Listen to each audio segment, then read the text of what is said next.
estimados profesionales del Sistema Nacional Integrado de Salud. Soy el doctor Luis Enrique Fuentes, coordinador del proyecto ECO El Salvador en el Instituto Nacional de Salud, delegado este día por la doctora Xóchitl Sandoval, ya que ella se encuentra en una misión oficial. Tengo el gusto de presentarles al invitado de este día, el doctor Héctor Manuel Ramos, quien impartirá el webinario que tratará sobre el potencial pandémico de las arbovirosis diferentes al dengue y las acciones en salud pública.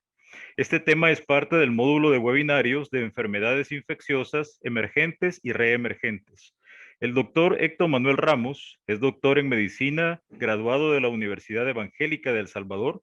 Tiene una especialidad en medicina interna del Hospital Nacional Sacamil. Además es magíster en epidemiología del CDC Atlanta, UNAM, Nicaragua. Tiene un entrenamiento especializado en enfermedades tropicales en Universidad Federal de Pernambuco, Brasil.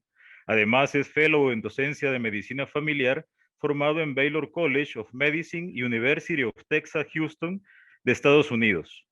En su experiencia laboral, el doctor Ramos fungió como jefe del Departamento de Ciencias Fisiológicas de la Facultad de Medicina de la Universidad Evangélica de El Salvador. Fue jefe de la Unidad de Vigilancia de la Salud, Dirección de Epidemiología del Ministerio de Salud, docente de maestría de investigación, salud pública y de epidemiología, docente en el programa de especialidades del Departamento de Medicina Interna del Hospital Nacional de Sacamil de la Universidad Evangélica de El Salvador. Actualmente, el doctor Ramos es jefe de la Unidad en Vigilancia de la Salud en la Dirección de Epidemiología del Ministerio de Salud. Tiene además publicaciones en revistas indexadas internacionales y colaboración en elaboración de capítulos de textos sobre epidemiología y enfermedades infecciosas. Bienvenido, doctor Ramos. Les pido a todos dejar comentarios o preguntas en el chat, ya que al finalizar la exposición el doctor Ramos va a responderles. Les cedo el micrófono. Muchísimas gracias a todos por la invitación. Es un verdadero gusto estar con ustedes participando en este evento tan importante y tratar de compartir pues, un poquito de lo que uno humildemente ha ido viendo en el camino y poner en perspectiva un tema bastante importante a futuro, que son las arbovirosis. Y qué bueno pues que estamos teniendo este tipo de actividades. Yo personalmente quisiera felicitar al instituto por este tipo de iniciativas que definitivamente no solamente son innovadoras, sino que también son terriblemente necesarias para seguir manteniendo la educación continua del personal. Entonces, me solicitaron que habláramos un poco sobre arbovirosis y pues cuando uno habla de este tema, lo primero que se le viene a la mente es la imagen que tienen en pantalla, que uno recuerda esos criaderos que están distribuidos en todas las casas y que por diversas razones que todos pues, nos hemos enfrentado, las personas saben que la enfermedad existe, que el riesgo existe, pero a pesar de eso, pues las personas no nos hacen a veces mucho caso y ustedes pueden ver pues que el problema de las arbovirosis es algo totalmente presente en todo el año. Y hablar de arbovirosis no solamente es hablar del virus y del vector y de sus ciclos y todas esas cosas que se ha repetido en cantidad de charlas y que termina siendo una epidemia, sino que más bien es revisar las generalidades de las arbovirosis como un todo, hablar un poco sobre la situación epidemiológica a la que nos enfrentamos con estas enfermedades, hablar algo sobre el cuadro clínico, mencionar lo que se enfrenta la ciencia en este momento en la parte diagnóstica, el tratamiento y cuáles son los desafíos que se tienen. Allá por 1998, me decía un profesor en Pernambuco, las arbovirosis son las pandemias que ustedes van a enfrentar dentro de 20 o 30 años. En este momento, pues no se ve mucho auge de esto, pero más adelante ustedes se recordarán que eso va a suceder.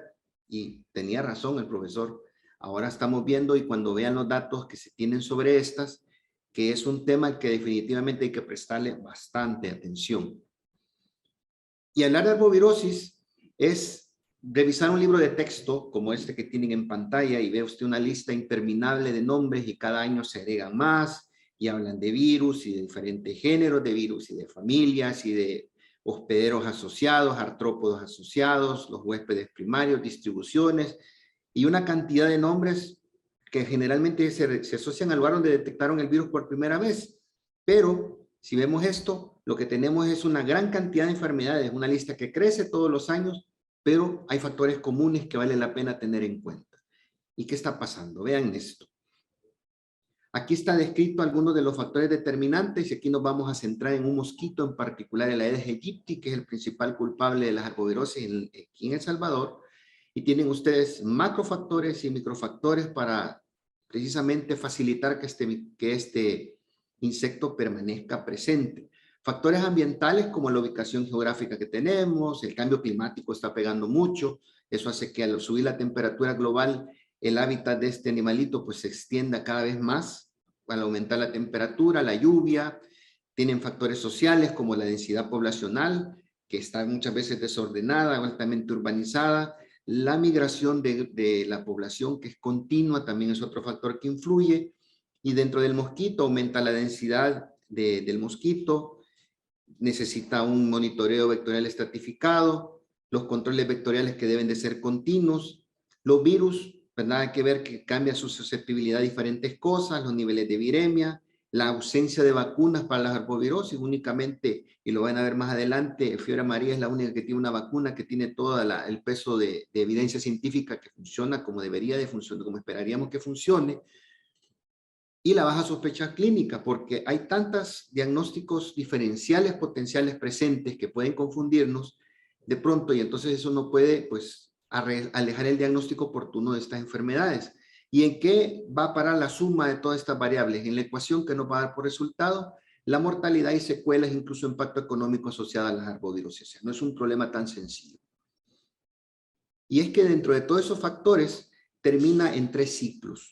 Puede haber un ciclo urbano, el cual, pues, el que se da en nuestras ciudades, que se da precisamente entre personas y vectores directamente. Pero en algunas regiones de las Américas, donde todavía tienen selva, tienen el ciclo selvático enzootico, que es cuando las personas se acercan a la área selvática y, pues, en lugares como Brasil, por ejemplo, es muy común que cada vez se urbaniza más las zonas selváticas, entonces hay más contacto de las personas con la jungla. Los vectores, pues, también al quedarse sin su fuente de alimentación, buscan a los humanos y entonces hay ese intercambio que antes no se daba. Y pues también se menciona en el ciclo selvático enzootico la presencia de algunos animales, como sucede en los sitios donde hay monos. Los primates también, pues, son reservorios de muchas de estas arbovirosis.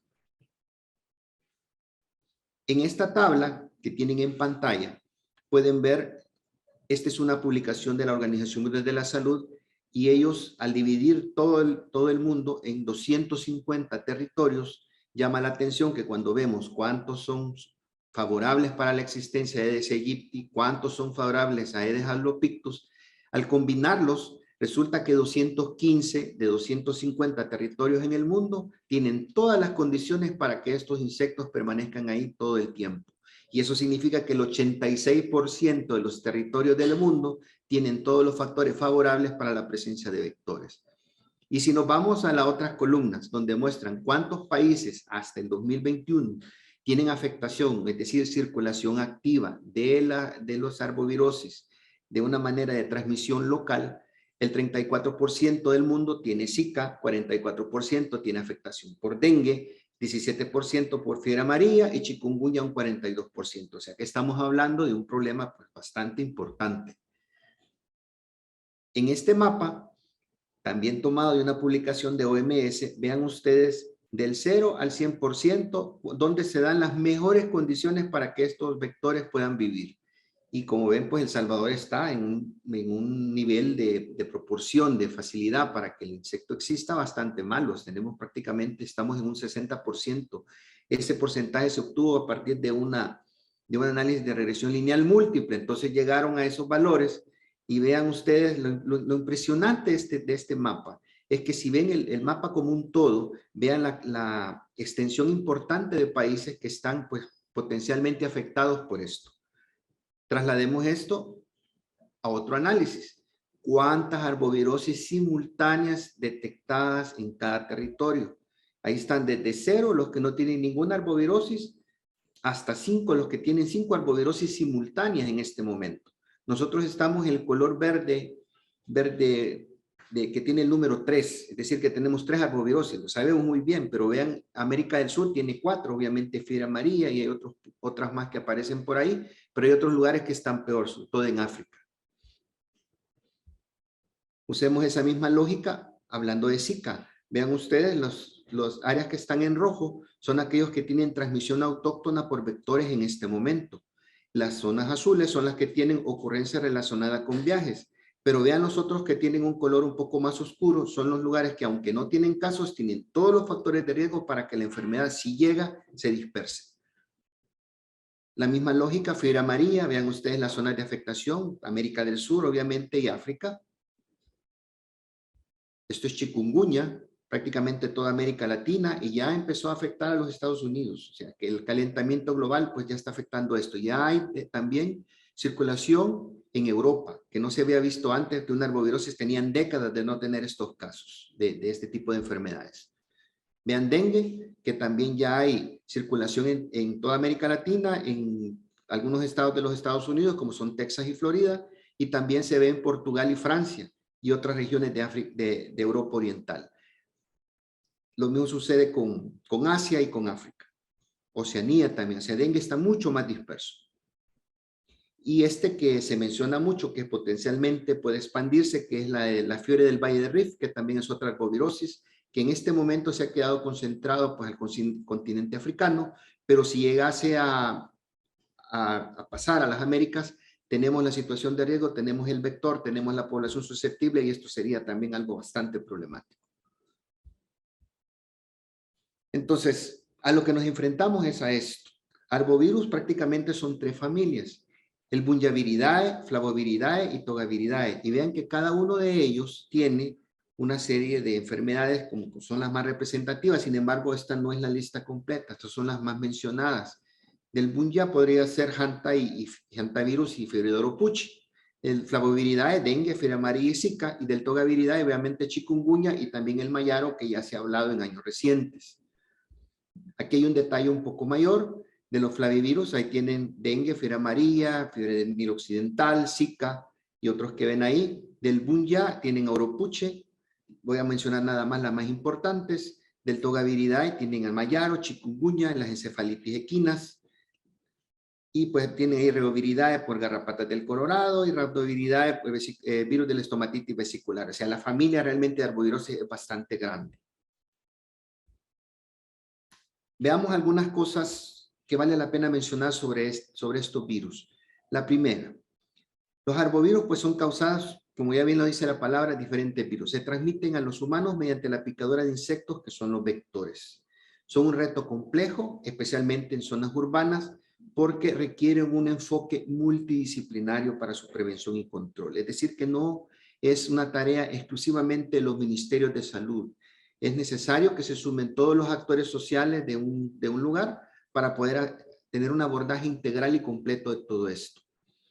Otro factor a mencionar es que el deterioro ambiental y el contacto que ya mencionábamos cada vez más frecuente del hombre con ambientes silvestres, eso aumenta la exposición al virus y esto pues va a dar pie a un tema que por lo visto van a ver más adelante, que son enfermedades emergentes y reemergentes. Y en la última década hemos visto cómo el chikungunya, el Zika han sido precisamente ejemplos que han ilustrado mucho esto y no digamos el COVID. La palabra arbovirus viene de un término en inglés que se dice arthroborne virus, que agrupa diferentes patógenos que tienen pues en común ser transmitidos por los artrópodos. De ahí viene el nombre pues de arbovirus. El reto importante que tienen, y es la razón por la que lo estamos teniendo en esta tarde como tema en la mesa, es su potencial de causar epidemias. Porque si bien su morbimortalidad es muy variable, porque hay algunos que tienen más letalidad que otros, tienen más virulencia que otros, son fuente de alarma y por la cantidad de casos que puede presentar simultáneamente, puede saturar fácilmente los servicios de salud. Y eso pues sabemos que al rebasar nuestros servicios de salud, pues entramos en problemas. Otra situación es la carencia actual de medidas eficaces y sostenibles de prevención y control ante la amenaza de brotes. Significa que esto requiere una concientización constante de la población tenemos que estar dando medidas educativas permanentemente para que las personas, como les decía, sabiendo que tienen los criaderos, sabiendo que el riesgo existe, definitivamente nos echen la mano para poder eliminar criaderos los 365 días del año. Otro factor que está impactando mucho con esto es el cambio climático. Y a esto se le suman los fenómenos de migración poblacional y el crecimiento de las zonas urbanas, muchas veces de una manera desordenada. Entonces, eso lo que hace es sumar las variables para que la ecuación dé como resultado un medio en el que las arbovirosis ocurran más fácilmente. Por eso, son un verdadero desafío para la salud mundial y una fuente potencial de enfermedades emergentes y reemergentes en todo el mundo. Es decir, esto no es solamente de América Latina. Como ven, fácilmente una persona puede venir incubando la enfermedad de otro país, ahora volar por avión y llegar de un lugar a otro puede llevar tanto como 24 a 48 horas al otro lado del mundo y si alguien viene en un periodo de incubación de esto es muy difícil saberlo hasta que la enfermedad se presenta. Se describen hasta el momento que se hizo esta revisión 70 arbovirus conocidos que son patógenos para el humano. Los que más se mencionan siempre va a ser el dengue principal. Le sigue la fiebre amarilla, el Zika, la fiebre del Nilo Occidental, chikungunya y varias encefalitis. Y un dato interesante es que una proporción bastante variable, oscila más o menos entre el 50 y 80% de acuerdo al virus, de las personas que son infectadas por este virus, pueden ser asintomáticas, pero a pesar de serlo, son capaces de transmitir el virus siendo infectantes para los mosquitos. Esta lista de virus crece cada año y se considera que uno de los factores que más han pesado para que esto se siga dando es precisamente ese contacto que tenemos los seres humanos al irrumpir o deteriorar el hábitat donde estos insectos viven, donde estos virus circulan naturalmente. Los cuadros clínicos que presentan son bastante diversos.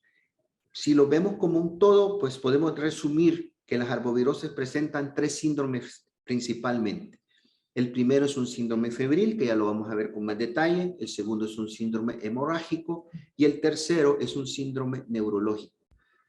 No importa cuál sea, y vamos a poner como ejemplo el dengue, que es, digamos, la enfermedad trazadora, pues un mosquito puede tratar de inocularnos el virus y hay ahí mecanismos de nivel celular y humoral que tratan de detenerlo y si todo funciona bien, pues el virus se detiene. Sin embargo, si no logra el organismo detenerlo, pues entonces el virus llega, empieza a afectar los receptores específicos y se da todo un fenómeno inflamatorio que involucra una serie de células y de mediadores celulares que no los vamos a ver en este momento, pero que ven es una situación bastante compleja y puede desencadenar hasta lo que ya conocemos como un secuestro de líquidos, hay fuga a través de los capilares y todo lo que conocemos como un síndrome de choque por dengue, lo cual es pues una situación bastante peligrosa.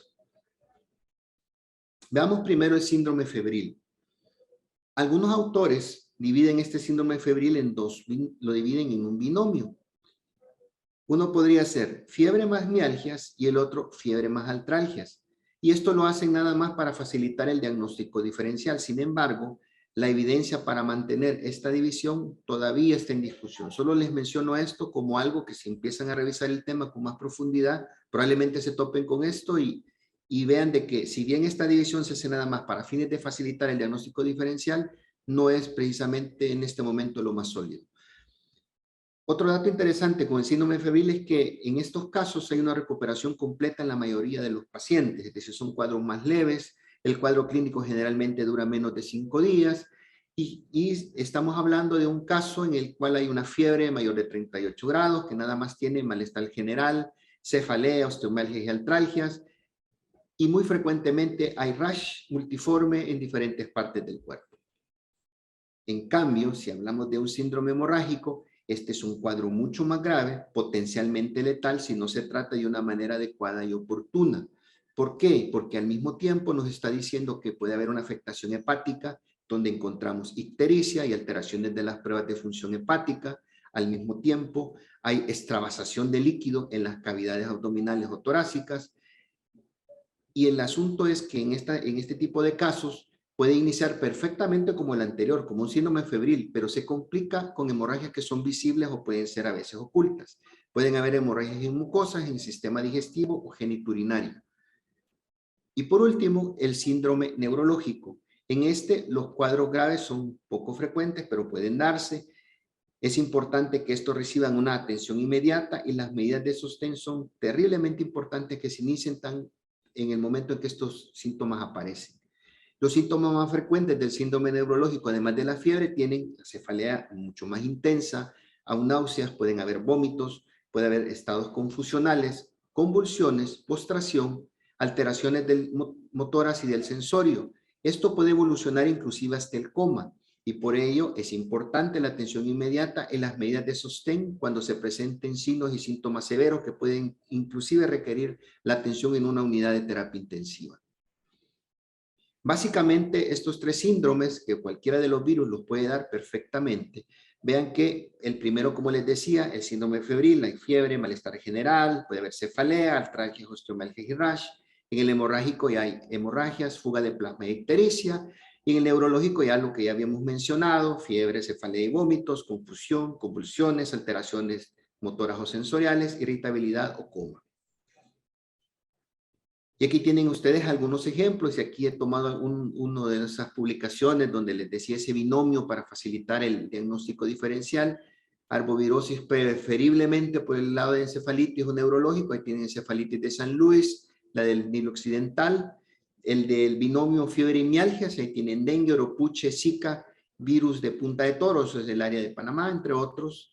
Artritis y exantema, ahí va chikungunya y mayaro, y fiebres hemorrágicas, ahí tienen dengue y fiebre amarilla. Hay algunas consideraciones adicionales que valdría la pena señalar sobre algunas de estas cosas. Si bien el tema es, aparte del dengue, siempre es bueno tener el dengue en mente porque es nuestra enfermedad trazadora. El dengue sabemos que hay 4 variantes del virus, es un cuadro febril y una minoría pues evoluciona hacia el síndrome hemorrágico que habíamos mencionado. Hay 390 millones de infecciones y alrededor de 25,000 defunciones en todo el mundo, principalmente en regiones tropicales asociadas a dengue. Y aunque se tiene una vacuna, esta pues solo se puede aplicar en algunos casos y hay alguna evidencia ahí que habría que revisar antes de animarse a usarla. Con chikungunya, además del cuadro febril, hay cuadros de artritis persistentes que requieren tratamientos de larga evolución. Entre 2012 y 2013, bueno, hasta 2014 para nosotros provocó epidemias de gran magnitud en el continente americano. No hay vacuna para chikungunya. Con el Zika puede causar problemas congénitos como microcefalia, muerte fetal, acuérdense de Guillain-Barré, y en 2014-16 también provocó epidemias importantes en gran parte del continente americano. Veamos los otros. Fiebre amarilla. Si bien hay una vacuna eficaz, este tiene un ciclo silvestre y genera epidemias de gran magnitud y con una letalidad que puede llegar hasta el 10%. Y un dato importante, los otros arbovirus generalmente no vienen con el mosquito. El mosquito tiene que picar a una persona infectada para él infectarse y transmitir a otras personas la enfermedad. En el caso de fiebre amarilla hay transmisión transovárica. Significa que si un mosquito hembra pica a una persona infectada, todos los huevecillos que esta hembra infectada deposite ya van a nacer infectados por el virus de la fiebre amarilla. O sea que ya no necesita una segunda, tercera persona para infectar a otros. Todos los mosquitos que nacen con este virus ya van precisamente capaces de transmitir la enfermedad. Por ello, el riesgo de expansión geográfica es tan grande y por ello también se teme mucho con la migración masiva de población como la que estamos teniendo, gente que viene de América del Sur y que no esté vacunada y podría venir en incubación, fácilmente podría llevar la enfermedad de un lado a otro. La fiebre del Nilo Occidental, de la que ya se habló hace unos años, causa un síndrome febril y puede evolucionar hasta un síndrome neurológico. El ciclo silvestre de la fiebre del Nilo Occidental involucra a muchas especies de aves, por lo que se puede dispersar muy rápidamente porque son aves migratorias. Para esta enfermedad tampoco tenemos vacuna. Sobre el virus mayaro, de este pues se han visto brotes esporádicos en zonas selváticas de Perú, Bolivia, Surinam, la Guyana Francesa, Guyana, Colombia, Brasil y Venezuela. Los cuadros son leves, sin embargo, como han sido brotes pequeños, la información clínica es muy limitada. Tampoco se tiene vacuna para esta enfermedad. Y un dato que no está incluido en la diapositiva, pero que vale la pena recordar, es que se ha visto que el virus Mayaro no es tan fácilmente transmitido por el Aedes aegypti, sino más por uno que se llama Hemagobus. Entonces, este mosquito no lo tenemos en esta zona aparentemente. Bueno, y tal vez los compañeros de vectores, que son los expertos, nos podrían informar que de pronto sí, pero no se ha visto infección de ese virus, sino en zonas muy, muy limitadas, como las que ya les mencioné. La del Valle de Rift, que es un Munyaviridae, la infección también se da por mosquitos infectados, pero aquí ya entran otros factores, contacto con sangre u otros fluidos corporales o tejidos de animales infectados, consumo de leche no pasteurizada o carne cruda de animales infectados. Puede afectar gravemente a animales domésticos como búfalos, camellos, los bovinos, cabras y ovejas y al humano. Este virus se ha visto nada más en la zona del África subsahariana y Madagascar. Los primeros focos fuera de África se detectaron en Arabia Saudita y Yemen en el año 2000, lo cual lo convierte en una enfermedad potencialmente que se puede extender a otros lugares.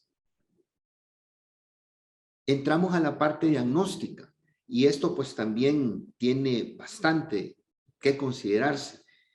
El diagnóstico de las arbovirosis es un tema bastante complejo y cada vez se dificulta más, pues el control epidemiológico no es sencillo y hay que sumarle que la mayoría de infecciones, como no son graves, por ser incluso asintomáticas, su velocidad de propagación es una amenaza sanitaria. Por ello, es vital un diagnóstico preciso y rápido. Históricamente se ha estado utilizando ELISA. Hasta hace unos años, nuestra definición de caso de dengue, por ejemplo, hablaba de una IgM positiva para hablar como un caso confirmado de dengue, lo cual pues cayó en desuso, no solo aquí, sino en todo el mundo, debido a la coexistencia de otros virus y la existencia de reacciones cruzadas cuando hay más de un virus de la misma familia circulando. Por ello, lo ideal actualmente es utilizar pruebas mucho más específicas para la identificación de material genético del virus, como es el caso de la PCR. El diagnóstico clínico diferencial entre dengue, zika y chik es bastante complejo y los protocolos de laboratorio se complican cada vez más. Si uno revisa los protocolos diagnósticos, y los van a ver más adelante que hay en otros países donde hay otras enfermedades de este tipo, van a ver que la cantidad de pruebas que se tienen que hacer es tremendamente compleja. Las pruebas de detección de anticuerpos me permiten distinguir bien alfavirus, chik, encefalitis equina venezolana, Mayaro, virus del río Ross y los flavivirus como estos. Pero debido a la exposición anterior a flavivirus emparentados y a una gran cantidad de reacciones cruzadas entre ellos, las pruebas de ELISA-IgM ya no son confiables. Por ello, las pruebas diagnósticas más confiables son aquellas que detectan ácidos nucleicos como la PCR. Lamentablemente son más caras, requieren un equipo personal e instalaciones especializadas, y esa es una de las razones por la que termino con el último ítem de esta diapositiva en esta parte, donde OPS recomendó desde hace unos años que se hiciera un manejo sindrómico y que se entrara a un sistema de vigilancia centinela, debido a que cada vez es más complicada la identificación etiológica y hay que estar más atento al manejo individualizado de los casos.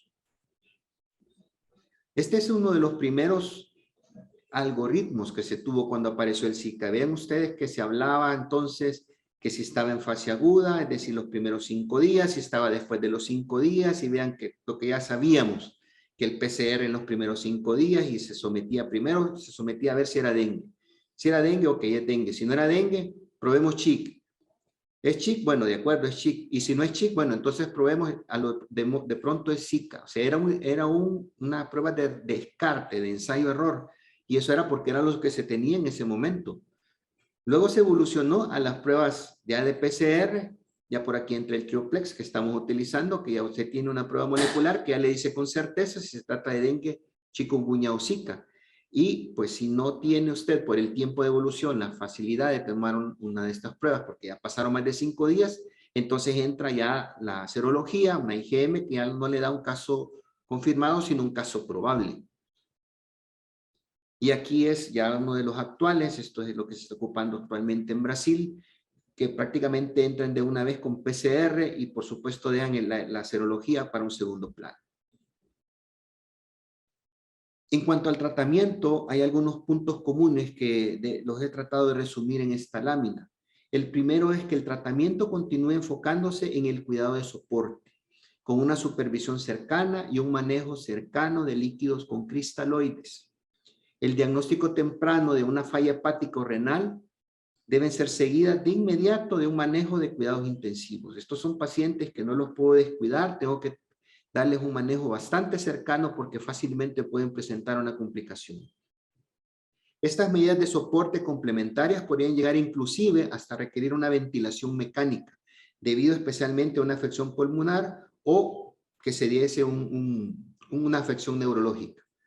El uso de esteroides, plaquetas, coloides tampoco muestran evidencia de impacto en el manejo rutinario. Otro dato interesante en cuanto al tratamiento es que no se cuenta con medicamentos antivirales específicos contra ninguno de estos y que únicamente la vacuna contra fiebre amarilla tiene realmente una evidencia sólida sobre su efectividad. Entonces, si el escenario es así de difícil, ¿qué debo hacer? Pues desde hace unos años se propuso esto que es la estrategia de gestión integrada para la prevención y control de las enfermedades transmitidas por vectores. No podemos atacar al virus directamente, pues entonces ataquemos al vector común. Y vean ustedes que esta EGI, como se le dice de una manera resumida, no es más que una herramienta sistemática de gestión que nos va a permitir, como se lee acá, el planear, monitorear, evaluar y realizar el seguimiento integral de todas las actividades de vigilancia, promoción, prevención, atención integral y gestión de contingencias de todas las enfermedades transmitidas por vectores. Y vean ustedes las piezas de este engranaje, ahí entra la vigilancia epidemiológica, el manejo integrado de vectores, toda la atención medioambiental, la atención directa del paciente, el diagnóstico de laboratorio y algo tan importante como es la comunicación social y la educación. Si todas esas piezas las logramos mover en un ritmo adecuado y en una fuerza adecuada, obviamente vamos a tener una buena estrategia de gestión integrada y obviamente eso tendría un impacto positivo. Pero tenemos desafíos. Como les decía, mi profesor ahí en Brasil nos decía que las arbovirosis iban a ser una tormenta anunciada en un par de décadas y efectivamente está sucediendo. Entonces, vemos que la tormenta se nos avecina con 4 cosas especialmente. La primera es la dificultad diagnóstica. Cada vez es más difícil tratar de identificar específicamente de qué virus es el que tengo enfrente. Hay la preocupación muchas veces de querer tener certeza de cuál de todos los virus es, si es Zika, chikungunya o Zika o dengue, pero el manejo tengo que darlo de inmediato, independientemente de cuál virus sea. Mi deber como médico es manejar al paciente, pegármele al paciente, estar pendiente de cualquier variación que tenga y atender cualquier complicación de manera oportuna. Y desde el punto de vista epidemiológico, ante cualquier sospecha, hacer todas las medidas de prevención y control. Vacunas y antivirales. No se tienen medicamentos directamente contra el virus. Vacunas solamente contamos con una que tiene sólida evidencia de su efectividad, que es la de fiebre amarilla. Factores ambientales no están bajo nuestro control. Ven ustedes cómo el cambio climático está afectando mucho. Los patrones de lluvia son muy cambiantes. Los patrones predictivos de todo están cambiando mucho. Ya no se pueden analizar como antes. Y por último, otro factor que tampoco está bajo nuestro control son los factores poblacionales y sociales. Hay un aumento de la población, hay acumulación de personas en zonas urbanas, hay migraciones interminables de personas. Entonces, son situaciones que definitivamente son desafíos y de que desde el punto de vista epidemiológico, dentro de otro par de décadas, sin duda, estas van a ser las pandemias que vamos a enfrentar con mayor fuerza. Entonces, esto es lo que he tratado de resumirles. Como ven, arbovirosis pues es un tema amplio. Hay mucho más que revisar y pues mi objetivo principal es despertarles la inquietud para documentarnos más sobre el tema y para verlo pues de una manera pues, más preocupante. Muchísimas gracias por su atención y quedo atento pues, a sus amables preguntas o comentarios. Muy bien, gracias, doctor. Una información sumamente importante. Actualización de información que todos ya conocemos, pero siempre es importante saber lo nuevo que puede existir de las arbovirosis. En este momento, doctor, todavía no tenemos preguntas o comentarios, pero no sé si quisiera agregar algo al respecto. Sí, gracias. El tema es realmente fascinante porque es increíble hace tiempo yo vi un programa donde se referían al animal más peligroso del mundo y hablaban de los tigres de Bengala, hablaban de los tiburones blancos, hablaban de las serpientes, pero cuando hicieron el conteo final de cuál era el animal que mataba más personas en el mundo cada año, el ganador fue el mosquito, porque ahí cuando pusieron malaria, fiebre amarilla y otro montón de enfermedades transmitidas por los mosquitos, no me refiero ahora solo a la Aedes, sino que al mosquito como un todo, la cantidad de muertes que produce este animalito realmente es impresionante. Entonces, creo que sería un punto a tener en cuenta siempre, sobre todo con las formadores de recursos humanos, que estos temas se les dé un poco más de auge porque son enfermedades a las que se van a enfrentar. Yo les digo a los residentes de medicina interna, por ejemplo, miren, no nos conformemos con aprendernos síndromes complicados y fórmulas complejas, eso está bien saberlo, pero lo que vamos a ver en la realidad cuando estamos en un consultorio son precisamente estos pacientes febriles y que vamos a tratar de dilucidar si es un dengue, si es una tifoidea, si es una leptospirosis o otras enfermedades que pueden estar, bueno, ahora COVID, que pueden estar haciéndole el problema al paciente. Definitivamente, doctor. Y es por eso que las acciones que el Ministerio de Salud, utilizando la intersectorialidad, por supuesto, ha tomado como prioridad, ¿verdad? Y que en realidad han dado muy buenos resultados ya desde hace varios años. Sí, sí. Eso es indudable y por eso una de las recomendaciones de la OMS, que lo que decía la EGI, la suma de esfuerzos de todos. Exacto. Tenemos por acá preguntas, doctor, ya Sí, de los participantes. se Manuel animaron. Vela dice lo siguiente: ¿por qué motivo aún no hay vacuna contra chikungunya y si solamente hay un serotipo? ¿Será por cuestiones meramente políticas? Pues esa respuesta creo que no la tendríamos nosotros, la tendría más bien la industria farmacéutica, ¿verdad? Porque ellos son los que hacen la investigación a gran escala. Lamentablemente, pues no, por lo menos lo que yo he tratado de leer, no he encontrado ninguna publicación de algún esbozo de esfuerzo de querer hacer una vacuna contra ellas. Probablemente hay otras razones que están fuera de nuestro alcance y nuestro conocimiento. Otros serotipos de esos virus no se han descrito. No es como dengue, que incluso por ahí andaba en la palestra que había un quinto tipo, pero eso pues no hubo la evidencia como para afirmarlo. Seguimos teniendo 4.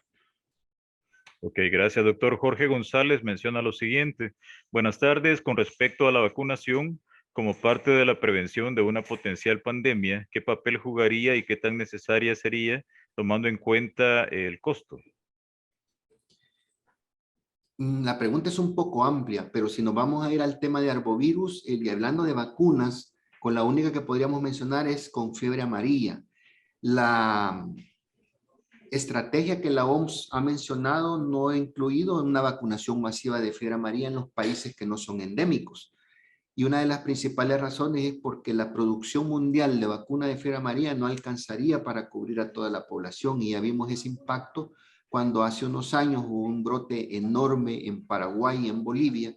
Y entonces la OPS movió todas sus vacunas para tratar de hacer un cerco y tratar de manejar esa situación. Y ahí reconocieron de que no era posible tener suficiente biológico. Entonces fue que surgió aquellos estudios para ver si solo con una dosis se podía, ya no es cada 10 años, incluso en algunos lugares utilizaron media dosis y vieron que funcionaba, entonces nos hemos quedado con una sola dosis de Bifera María para toda la vida. Pero hasta este momento no es una recomendación de la OMS hacer vacunación masiva con fiebre amarilla. Ok. Hay otra pregunta, doctor. Sí, Preguntan si afectará el cambio climático a las arbovirosis acá en El Salvador. definitivamente, porque a mí, bueno, yo trabajo con modelización matemática. Entonces, uno hace esquemas con que a través de cálculos puede predecir algunas cosas, entre ellos el clima, algunas enfermedades, pero cuando se ve el patrón que se ha tenido en los últimos años, se ha visto que se ha movido totalmente de los modelos predictivos que se tenían. En este momento incluso se usa otro tipo de análisis que se llaman series temporales interrumpidas para tratar de explicar esto. Resumiendo eso, ¿qué les quiero decir? Significa de que ya no es tan factible predecir qué tanto va a impactar esto dentro de 1 o 2 años. Es muy complicado. El hecho de que el clima nos está afectando es indudable y sin duda esto va a impactar definitivamente en que puedan aumentar las enfermedades. Los patrones de lluvia son más copiosos, De pronto hay esos intervalos de que hay lluvia en unos días, después hay un espacio sin lluvia, después hay lluvia de nuevo. Entonces eso facilita que los criaderos puedan estar ahí. Si un huevecillo de Aedes puede pasar hasta 6 meses, hasta un año en un lugar seco y solo necesita una gota de agua para reactivarse. Por eso es la importancia de que hay que estar destruyendo criaderos los 365 días del año. Muy bien, doctor Jorge González hace otra pregunta y Sí. dice, tomando en cuenta dicha relevancia de este tema, ¿qué acciones se tendrán que preparar en conjunto con otras instituciones relacionadas, como por ejemplo el Ministerio de Medio Ambiente? Sí, si ustedes ponen atención en cuanto a el trabajo que el ministerio hace todo el año. Se hace un boletín, ahí hay datos donde se presentan los datos de arbovirosis, se muestran los datos de arbovirosis, dengue, chikungunya y zika. Y siempre se está haciendo ese recordatorio de las medidas de prevención y control que se tendrían que hacer. Una cosa en las comunidades, hay que hacer mucho trabajo con la población, que a veces se piensa que solamente el día del dengue, el día D, es el día que se tienen que destruir criaderos, cuando en realidad deberíamos de estar todos los días revisando nuestros patios, mantenerlos limpios, destruir criaderos constantemente, porque va a ser la única forma. Yo sé que tendrían que sumarse, todas las otras instituciones y eso es parte de la EGI, pero creo que más que eso tendríamos que llegar hasta la conciencia de las personas, que todos estemos conscientes que en la medida que limpiemos las casas de criaderos, protegemos a nuestras familias. Preguntan, doctor, si en el Sistema Nacional de Salud se sigue enviando IgM para dengue. Sí se usa cuando el paciente tiene más de 5 días, sin embargo, eso no le va a dar a usted un caso confirmado, sino un caso probable. Por lo que ya mencionábamos que por las reacciones cruzadas pudo haber sido un chikungunya o un Zika, pero ya no es factible saberlo porque la PCR de cualquier tipo solamente es útil en los primeros 5 días a partir del inicio de síntomas. Muy bien, doctor. Pregunta David Santos Monge, ¿cuáles serían las estrategias en el primer nivel de atención para poder evitar estas arbovirosis?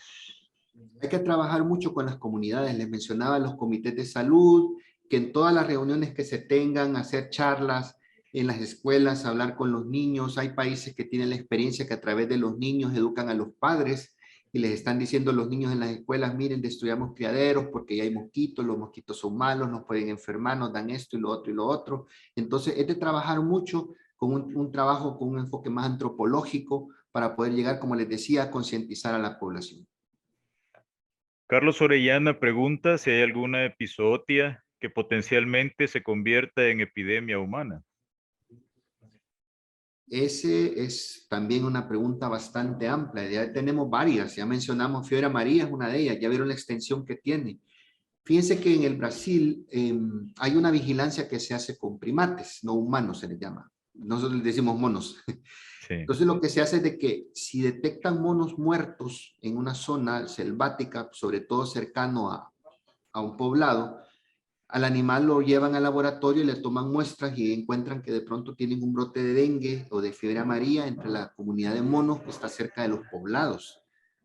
Entonces, a veces se tiene que hacer lo que se llama vigilancia centinela en primates no humanos. Entonces, capturan monos al azar que no están enfermos. Obviamente no los matan, solo se les dispara un dardo, se les saca sangre, se le toman todas las mediciones y se deja ir al animalito y esa sangre se envía al laboratorio.